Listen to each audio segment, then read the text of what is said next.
Ang kwentong ito ay hango sa totoong buhay. Karanasan ito ni Noli. Taong 1996, Bacolod.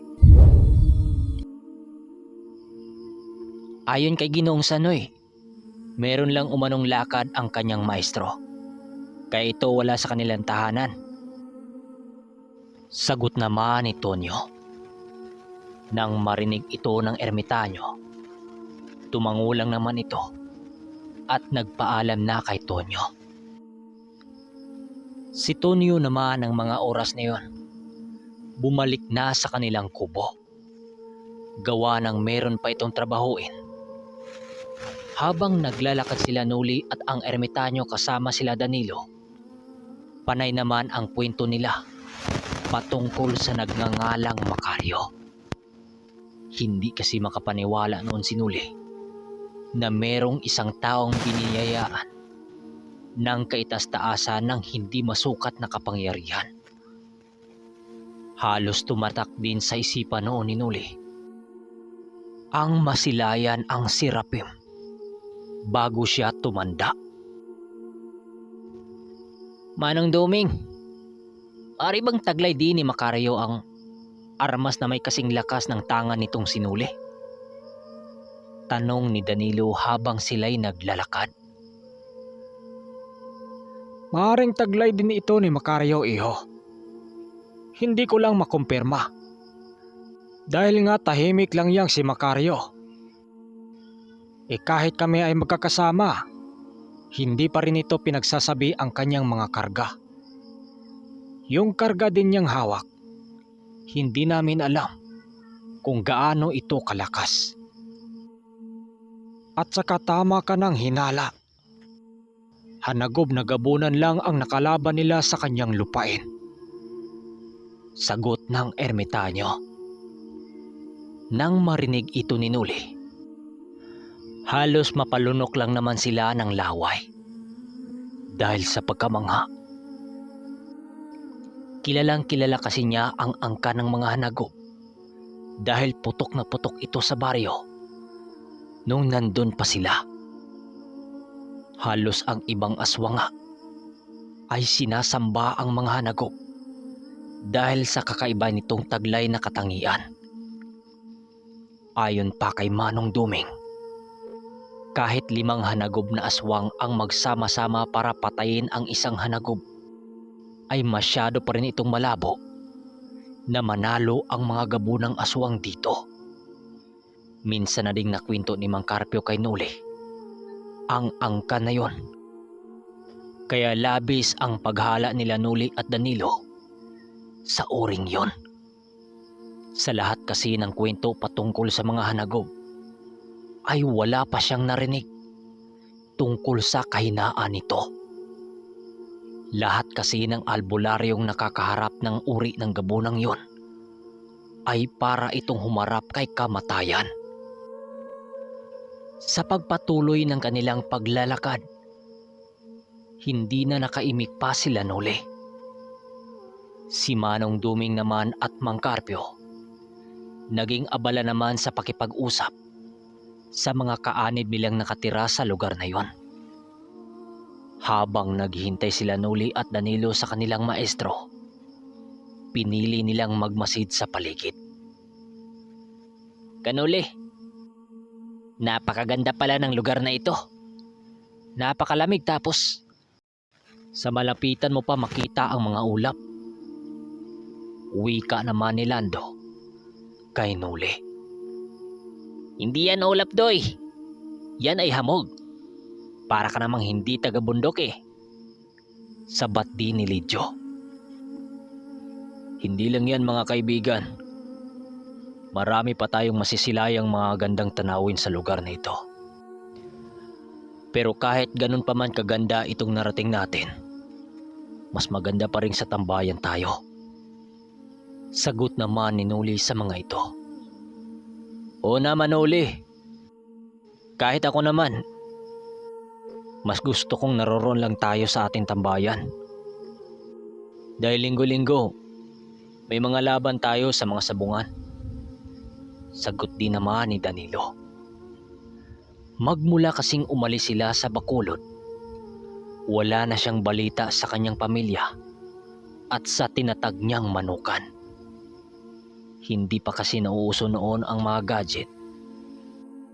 Hindi kagaya ngayon na konting kimbot lamang, makakausap mo na ang pamilya mo. Sa pagsapit ng gabi, muli na namang nagkakasayahan sila Noli. Dahil sa maraming pagkaing nakahanda noon, kaya't naging masaya ang kanilang salo-salo. Doon din nakilala ni Noli ang ibang miyembro na kaanib ng kanilang samahan. Lahat ng mga taong nakilala noon ni Noli, buong puso sila nitong tinanggap ng walang pagdududa. Matapos nilang kumain, nag-umpisa na nga ang kanilang inuman. Ang katabi noon ni Noli, doon sa lamesa, si Carding at Tonyo. Gawa ng marami siya ditong nais itatanong. Lumipas ang mga oras ng kanilang inuman. Naging masaya naman ang kanilang grupo sa samahan na yon. Gaya ng dati, panay kwento na naman ang ermitanyo tungkol sa mga karanasan nila ng mga nakaraan. Sinuli naman ang mga oras na yon. Panay din ang pakipag-usap kila Tonyo, habang sila Danilo nagtatawanan pa ang mga ito dahil sa mga nakakatawa nilang usapin. Ang pinag-usapan noon nila Noli ay ang patungkol sa mga gabunang hanagub. Hindi naman siya binigo ng kanyang kausap at isiniwalat din ni Tonyo sa kanya ang tungkol sa uri ng aswang na nais niyang malaman. Sa pagsapit ng umaga ng mismong araw, muli na namang nagpatuloy ang pangkat ni Noli sa paglalakbay. Kahit matinding inuman ang naganap nung gabi, maaga pang nagising ang pangkat ng ermitanyo dahil alam ng mga ito na maaga pa silang aalis ng lugar na yon patungo ng Uringaw. Bago nag-umpisang maglakbay sila Noli, maraming ipinabaong pagkain sa kanila ang iba nilang kaanib na nakatira sa lugar na yon. Kaya kahit papano, naging masaya naman ang grupo ni Manong Duming dahil sa hindi sila pinabayaan hanggang sa dumating ang araw ng kanilang paglalakbay.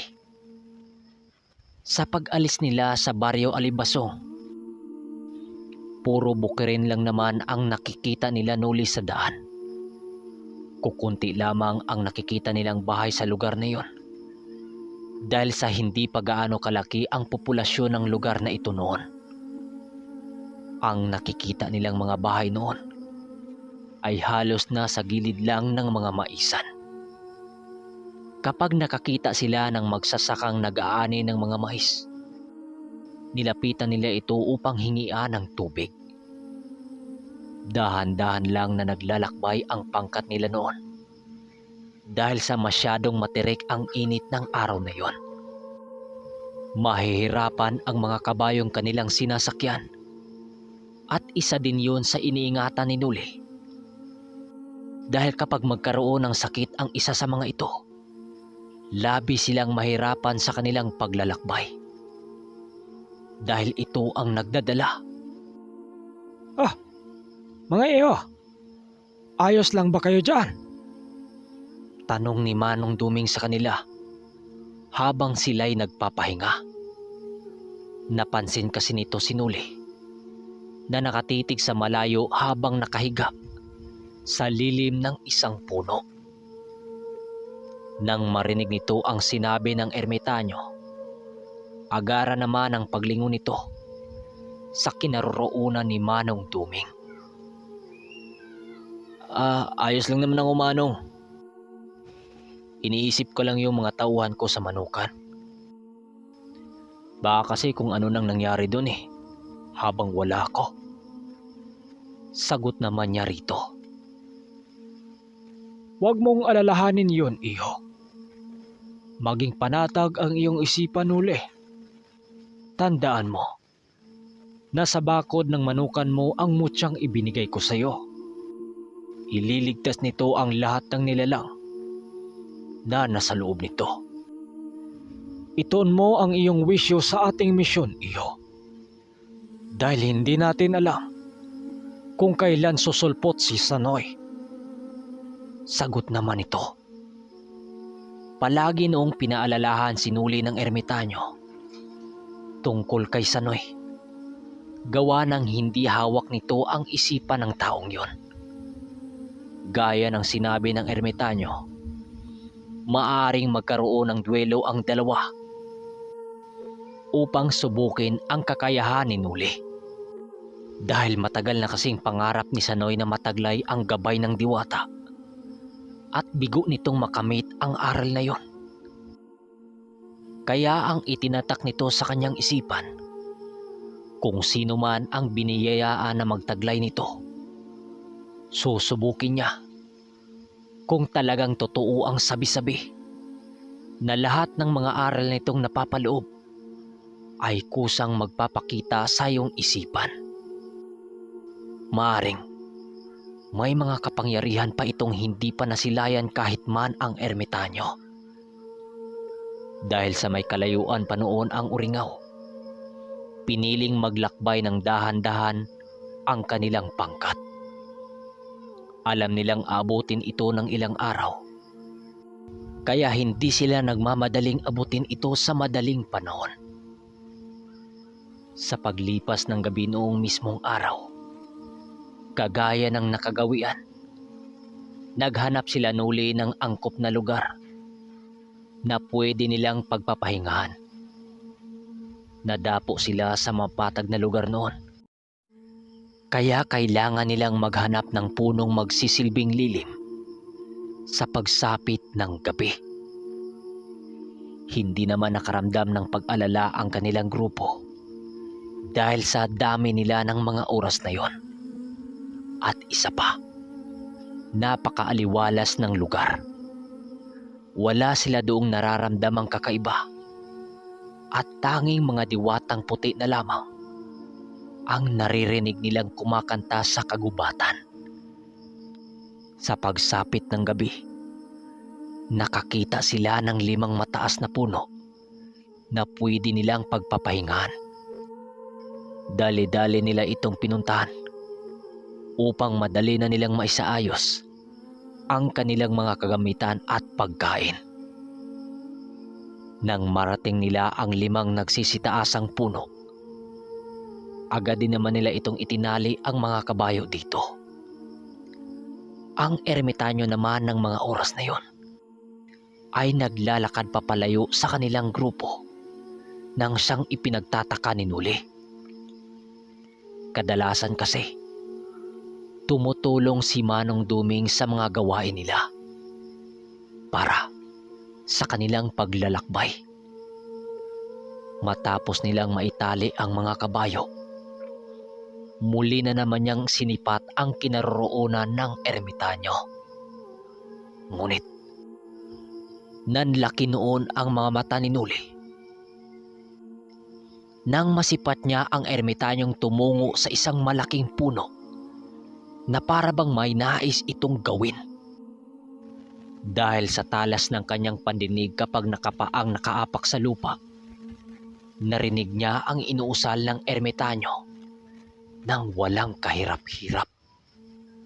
Doon nalaman ni Nuli na mayroong tinatawag ang maestro niya ng isang nilalang na nasa ibang dimensyon. Nang malaman ito ni Nuli, hindi niya inalis ang paningin niya sa ermitanyo.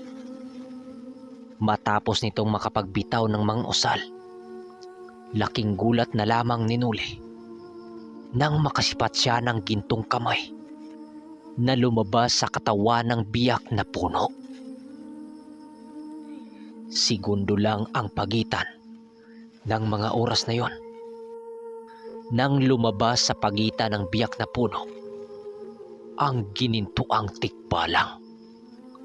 Gulat na gulat noon si Nuli dahil sa unang bisis niyang makasilay ng ganong uri ng nilalang. Meron itong nagbabagang korona na isang patunay na isa itong maharlikang tikbalang. Sa pagtitig dito ni Nuli, doon niya napagtantong nakikipag-usap ang tikbalang na yun sa maestro niya. Ngunit hindi niya marinig ang sinasabi nito nang siyang labis niyang ipinagtataka. Karaniwan kasi sa mga tikbalang, naunawaan niya at naririnig niya ang mga sinasabi nito. Maaring ang tikbalang noong kausap ng ermitanyo ay hindi isang ordinaryong tikbalang lamang. So hanggang dito na muna mga kaermitanyo. Isusunod natin ang mutya ng palma. Bukas na bukas. Hanggang dito na lang. Hanggang sa pagbabalik ng ermitanyo.